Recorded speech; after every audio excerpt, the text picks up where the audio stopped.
चलिए आज की इस वीडियो में हम लोग क्लास 12th के लिए होम साइंस यानी गृह विज्ञान का most important BBI objective question को लेकर के आए हैं, जो कि आपके एग्जाम के लिए काफ़ी इंपॉर्टेंट है। और हम लोगों का टारगेट है कि आप सभी इस बार एग्जाम में 400 प्लस नंबर को लेकर के आएँ। इस वीडियो में जितने ऑब्जेक्टिव क्वेश्चन है वो सभी क्वेश्चन आप लोग एग्जाम के लिए काफ़ी इंपॉर्टेंट है।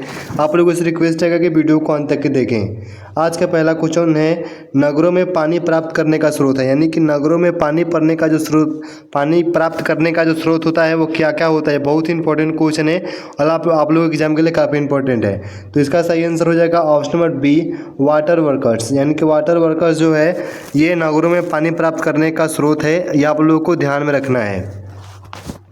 2 नंबर क्वेश्चन है, भोजन को छनने से पूर्व एवं पश्चात हाथ धोना चाहिए। यानी कि भोजन को छनने से पूर्व और पश्चात हाथ को धोना चाहिए। किससे धोना चाहिए, काफ़ी इंपॉर्टेंट क्वेश्चन है। तो हाथ किससे धोना चाहिए, तो साबुन से धोना चाहिए। ये काफ़ी इंपॉर्टेंट क्वेश्चन है, आप लोग ध्यान देंगे। ऑप्शन नंबर सी जो है इसका सही आंसर हो जाएगा। अगला क्वेश्चन आता है, राष्ट्रीय पोषण संस्थान की स्थापना कब और कहाँ हुई थी।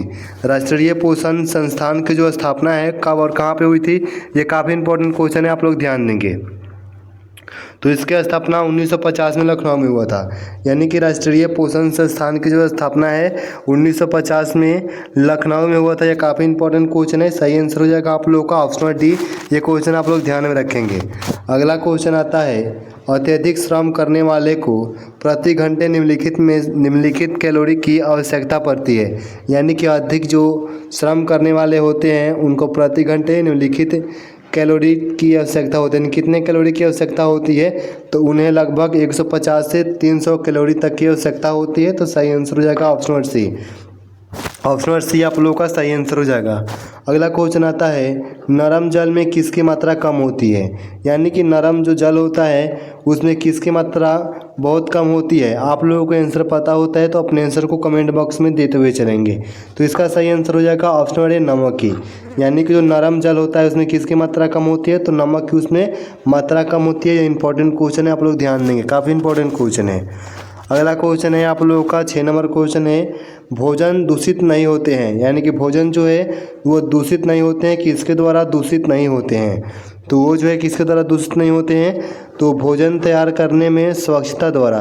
यानी कि अगर भोजन तैयार करने में स्वच्छता रखी जाती है तो उससे भोजन दूषित नहीं होता है। ऑप्शन डी सही आंसर हो जाएगा।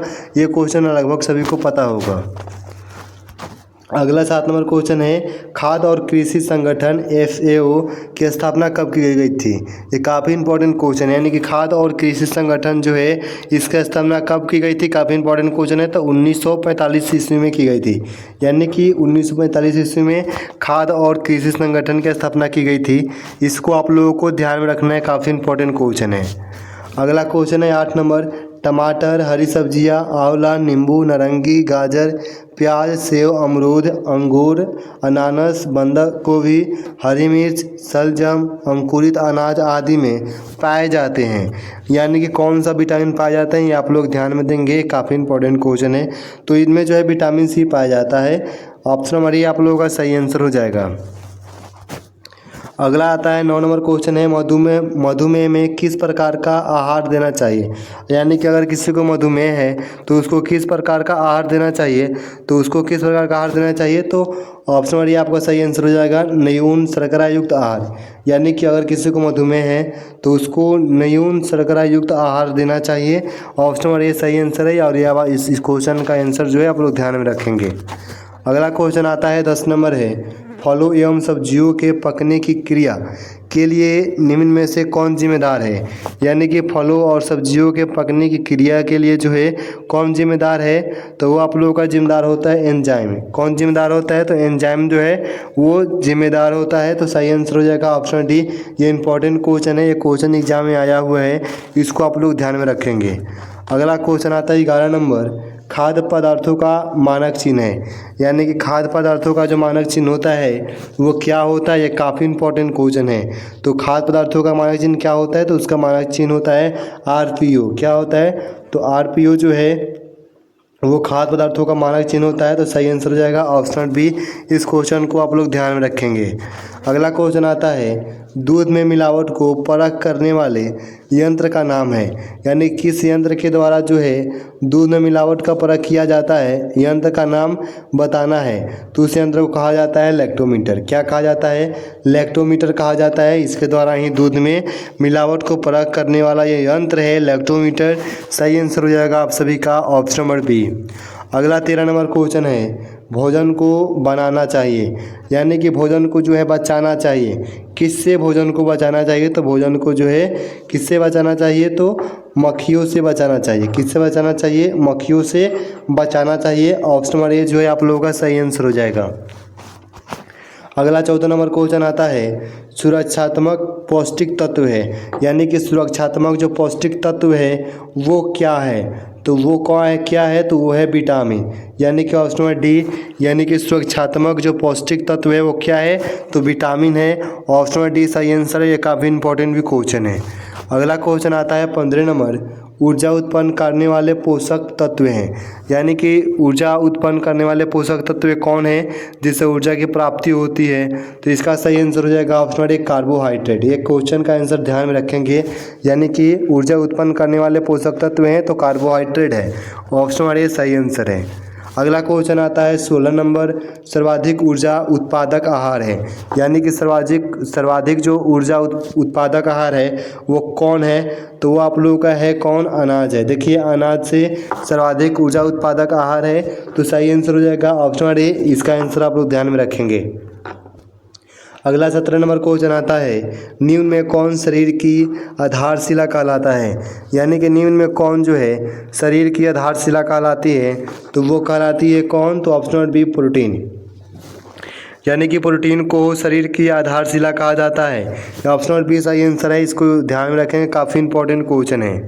अगला क्वेश्चन आता है, भोज्य पदार्थों का प्रमुख अवयव कौन नहीं है, यानी कि भोज्य पदार्थों का जो प्रमुख अवयव है वो कौन नहीं है? इंपॉर्टेंट क्वेश्चन आप लोगों को बताना है। तो कौन नहीं है? तो ऑप्शन नंबर ए देखें, ऑप्शन नंबर ए प्रोटीन, यानी कि ये है। ऑप्शन नंबर बी है विटामिन, ये भी है। ऑप्शन नंबर सी है वायु, वायु नहीं है। ऑप्शन नंबर डी है कार्बोज एवं खनिज लवण, ये भी है। तो इसका सही आंसर क्या हो जाएगा? तो ऑप्शन नंबर सी सही आंसर हो जाएगा। क्वेश्चन क्या कर रहा है? भोज्य पदार्थों का प्रमुख अवयव कौन नहीं है? तो कौन नहीं है? तो वायु नहीं है। बाकी जो 3 हैं ये आपके प्रमुख अवयव हैं। ये आप लोगों को ध्यान में रखना, ये काफ़ी इंपॉर्टेंट क्वेश्चन है। 19 नंबर क्वेश्चन आता है, सूर्य की रोशनी प्रदान करती है, यानी कि सूर्य की जो रोशनी होती है वो कौन से विटामिन जो है प्रदान करती है? काफ़ी इंपॉर्टेंट क्वेश्चन है और सभी को इसका आंसर भी पता होगा। तो ये प्राप्त करती है विटामिन डी, यानी कि सूर्य की रोशनी प्रदान करती है तो विटामिन डी को प्रदान करती है। तो सही आंसर हो जाएगा ऑप्शन डी। काफ़ी इंपॉर्टेंट क्वेश्चन है। आज का लास्ट क्वेश्चन आता है, परिवार के दैनिक आहार को कितने भागों में बांटा गया है, यानी कि परिवार के जो दैनिक आहार हैं उनको कितने भागों में बांटा गया है? ये काफ़ी इंपॉर्टेंट क्वेश्चन है। तो उनको बांटा गया है 4 भागों में, यानी कि परिवार के दैनिक आहार को कितने भागों में बांटा गया है? तो 4 भागों में बांटा गया है। ये काफ़ी इंपॉर्टेंट क्वेश्चन था। आप लोगों ने 20 में से कितने क्वेश्चन का आंसर सही किए हैं कमेंट बुक करके बताना है। और आप लोगों से रिक्वेस्ट रहेगा कि चैनल को सब्सक्राइब कर लेंगे, वीडियो को अपने दोस्तों के साथ शेयर करें और कमेंट करके बताएं अगला वीडियो जो है किस सब्जेक्ट पर चाहिए, ये आप लोगों को कमेंट बुक करके बताना है। मिलते हैं अगले वीडियो में। धन्यवाद।